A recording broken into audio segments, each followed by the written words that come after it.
The apples just got bad at the end of the day, and they were fresh apples when we got to the house.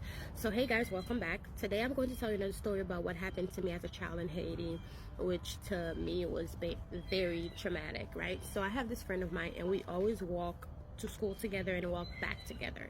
And our parents, I lived with my godmom and she lived with her mom, of course.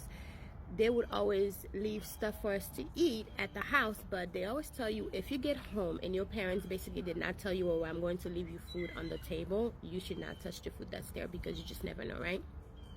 So we were walking home this particular day, and we were actually going to her house. So sometime I'll go to my house, or she'll come we'll go to her house, and we'll just do homework together and all that good stuff.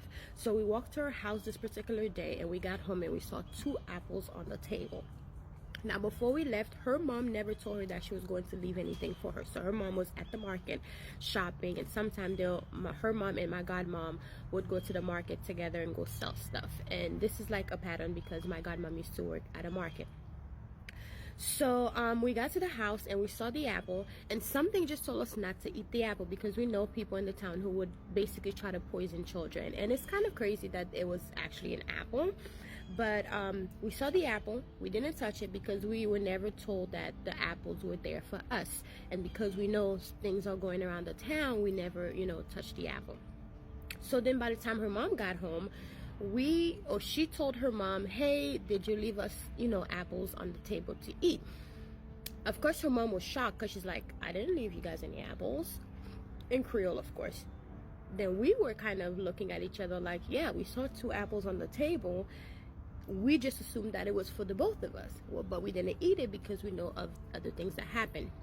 And I will tell you another story about how our other friend's voice was basically taken after she responded to somebody calling her.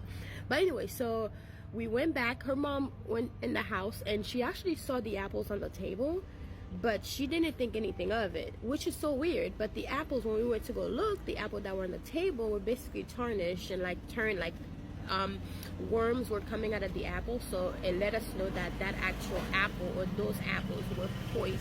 So somebody put the apple there to poison both of us.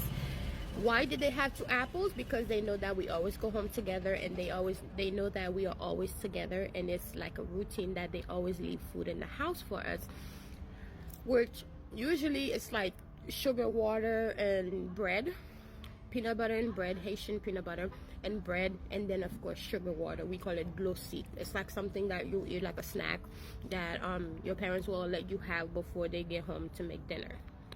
So that's usually what's always there for us. But this particular day it was apples, and we didn't eat it because of course I already told you guys why.